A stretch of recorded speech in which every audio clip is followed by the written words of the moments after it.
বন্ধুরা, এটা পতঞ্জলি হানি ভেবে আমি পতঞ্জলি স্টোর থেকে কিনেছিলাম মাস দুয়েক আগে।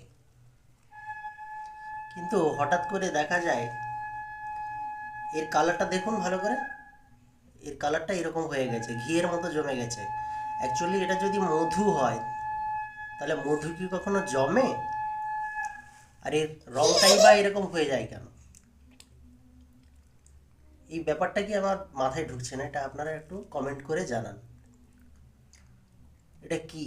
এটা এরকম হওয়ার কারণটা কি? এর রং এবং স্বাদ সবটাই চেঞ্জ হয়ে গেছে। এই যে দেখুন, এটা অরিজিনাল পতঞ্জলি হানি, দেখতে পাচ্ছেন? এটা আর একটু কাছে নিয়ে দেখাতে বলবো। এই রংটা দেখুন, সাদা হয়ে গেছে।